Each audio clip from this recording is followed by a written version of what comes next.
अमित कुमार ने जोर से अपने दोनों हाथ थपथपाए और ऋषिका की बात सुनकर जोर से एफ वर्ड बोल दिया।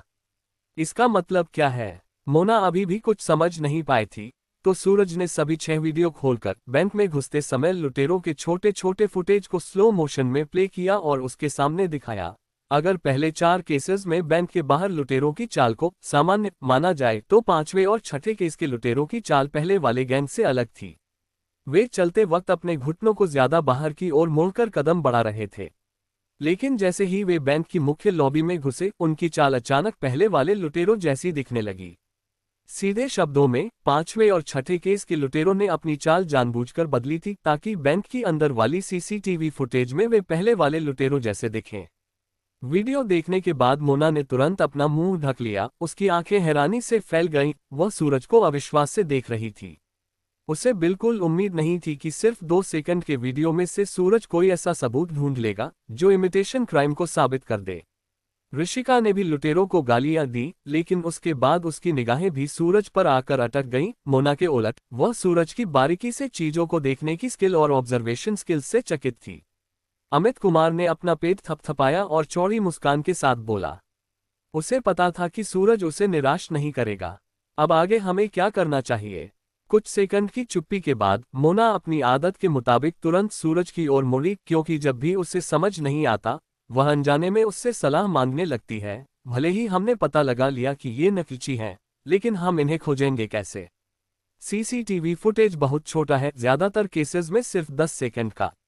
और अब जब पता है कि 5वां और 6ठा केस का रॉबर एक्चुअल में पहले वाले की नकल कर रहा है, फिर भी हमें इस फुटेज में कोई बड़ा सुराग नहीं मिलता, जब तक कि वे मौके पर मौजूद आई विटनेसेस के दिए गए कन्फेशन की जांच शुरू न करें। लेकिन विटनेस तो खुद ही डरे हुए थे और उनके कन्फेशन बस एक मोटी मोटी जानकारी देते हैं, और जो भी कोई बारीक बात बताए वह सच है या घबराहट का वहम, ये कहना लगभग नामुमकिन है। ऋषिका ने भी अपनी भौहें सिकोड़ लीं। अगर वे नकल कर रहे हैं तो क्या इसका मतलब ये नहीं है कि उन्हें पहले वाले 4 रॉबरी केसेज की पूरी डिटेल पता है?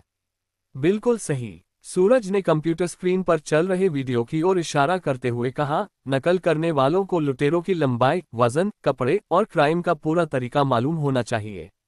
5वें और 4थे केस के बीच मुश्किल से 1 हफ्ते का गैप था, यानी बहुत कम टाइम डिफरेंस। और इतने कम टाइम में भी उन्होंने पहले वाले गैंग की चाल ढाल इतनी सटीक कॉपी कर ली। इसका मतलब है कि उन्होंने बहुत प्रैक्टिस की होगी। सूरज की बात सुनकर सबने सिर हिलाया। कुछ सेकंड बाद ऋषिका ने धीमे स्वर में कहा, 14th इन्वेस्टिगेशन यूनिट के एजेंट्स के अलावा सिर्फ एमपीडी के पास ही पहले 4 केसेस की पूरी जानकारी है। जब बैंक में रॉबरी हुई तो अलार्म बजते ही भले ही सीआईडी को सूचना मिलती है, लेकिन एमपीडी ही वहां सबसे पहले पहुंचता है, क्योंकि शहर की सड़कों पर वही पेट्रोलिंग करते हैं और क्राइम सीन को सुरक्षित रखना भी उन्हीं की जिम्मेदारी होती है। क्या? ऋषिका की बात सुनकर अमित कुमार का खुला हुआ मुंह तुरंत बंद हो गया और वह गंभीर होकर बोला, तुम पक्का कह रही हो? मुंबई पुलिस पर शक करना कोई छोटी बात नहीं है।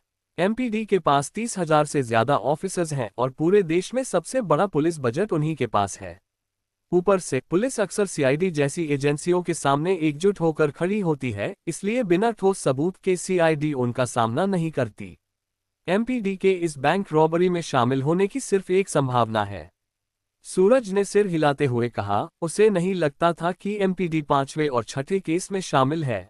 मुंबई पुलिस के अलावा पहले 4 रॉबरीज के दौरान बैंक में बंद किए गए eye witnesses, bank staffs, security guard या बैंक मैनेजर, इनमें से कोई भी इसमें शामिल हो सकता है। सूरज की बात सुनकर अमित कुमार की सिकुड़ी भौहें थोड़ी ढीली पड़ी और कुछ पल सोचने के बाद ऋषिका ने भी सहमति में अपना सिर हिलाया। मोना ने सूरज की ओर देखा। सूरज ने 5वें और 6ठे केस के विटनेसेस के कन्फेशन उठाए, थोड़ा पलटा और बोला, तो हमारा अगला कदम है इन सभी लोगों की डीप इन्वेस्टिगेशन करना। देखो, हाल ही में उनकी आर्थिक हालत में अचानक से कोई बदलाव आया है या नहीं, ये सबसे पहले चेक करो। जहां तक पहले 4 केसेस की बात है, इन 2 नए केसेस की पोजीशन क्लियर होने के बाद हम उन पर आगे इन्वेस्टिगेशन करेंगे।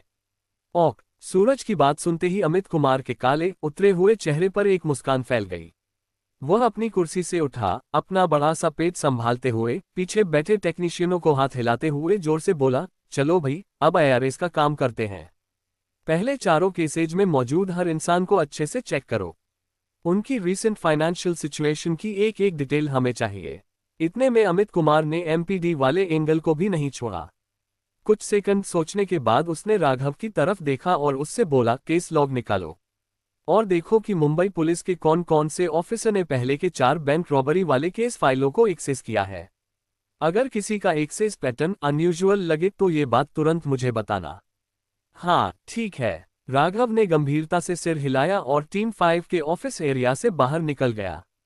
अमित कुमार के ऑर्डर्स मिलते ही टीम 5 में अफरा तफरी शुरू हो गई और सब लोग अपने अपने काम में लग गए। और सूरज, वह कॉफी की चुस्कियां लेते हुए सर्वेलेंस फुटेज देखने बैठ गया। करीब 2 घंटे बाद टीम 5 के कई टेक्नीशियंस ने सस्पिशियस लोगों की एक लिस्ट तैयार कर दी।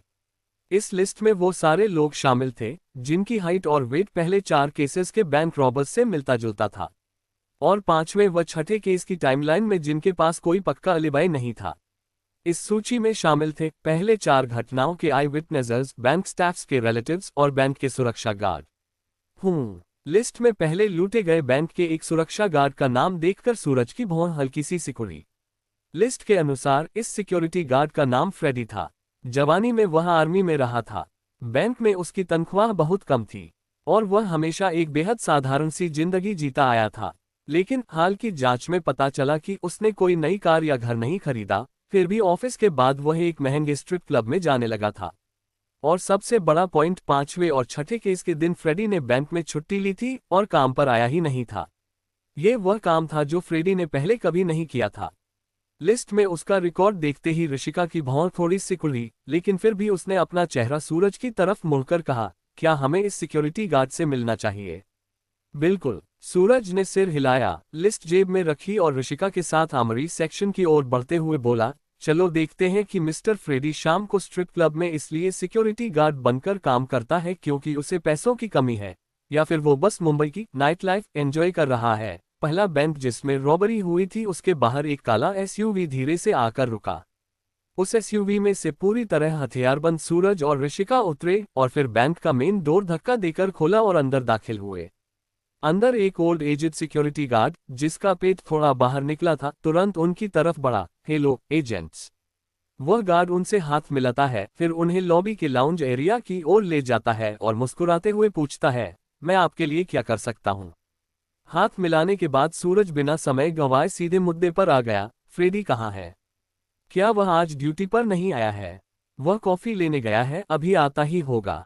वह ओल्ड एजेड गार्ड मुस्कुराया और बैंक के तिरछे सामने वाली कॉफी शॉप की ओर इशारा किया। तभी एक मिडिल एजेड आदमी, बैंक सिक्योरिटी गार्ड के यूनिफॉर्म पहने और हाथ में 2 कप कॉफी लिए बैंक में दाखिल हुआ। उस ओल्ड एजेड गार्ड ने हाथ उठाकर आवाज दी, फ्रेडी, कोई तुमसे मिलने आया है। ये सुनते ही सूरज और ऋषिका की नजरें तुरंत फ्रेडी पर टिक गईं। पूरी तरह हथियारबंद एजेंट्स को देखते ही फ्रेडी की मुस्कान जम गई। अगले ही पल उसने पल भर की भी देरी किए बिना कॉफी फेंकी और मुड़कर भागने लगा। धत! फ्रेडी को बगैर सोचे समझे भागते देखकर सूरज और ऋषिका एक साथ बुदबुदाए और तुरंत उसके पीछे दौड़ पड़े। बैंक और सामने की कॉफी शॉप के बीच चौड़ी सड़क थी। जैसे ही दोनों बैंक से बाहर निकले, तब तक फ्रेडी पहले ही तेजी से भागते हुए ट्रैफिक को चीरकर सड़क के दूसरी तरफ पहुंच चुका था। तुम बाएं जाओ, मैं दाएं से पकड़ती हूं। फ्रेडी को दूर भागता देखकर ऋषिका ने बिना समय गंवाए चिल्लाकर सूरज को इंस्ट्रक्शन दी और खुद दौड़ पड़ी। ओके। सूरज ने भी बिना एक शब्द जाया किए दूसरी दिशा में तेजी से दौड़ लगा दी।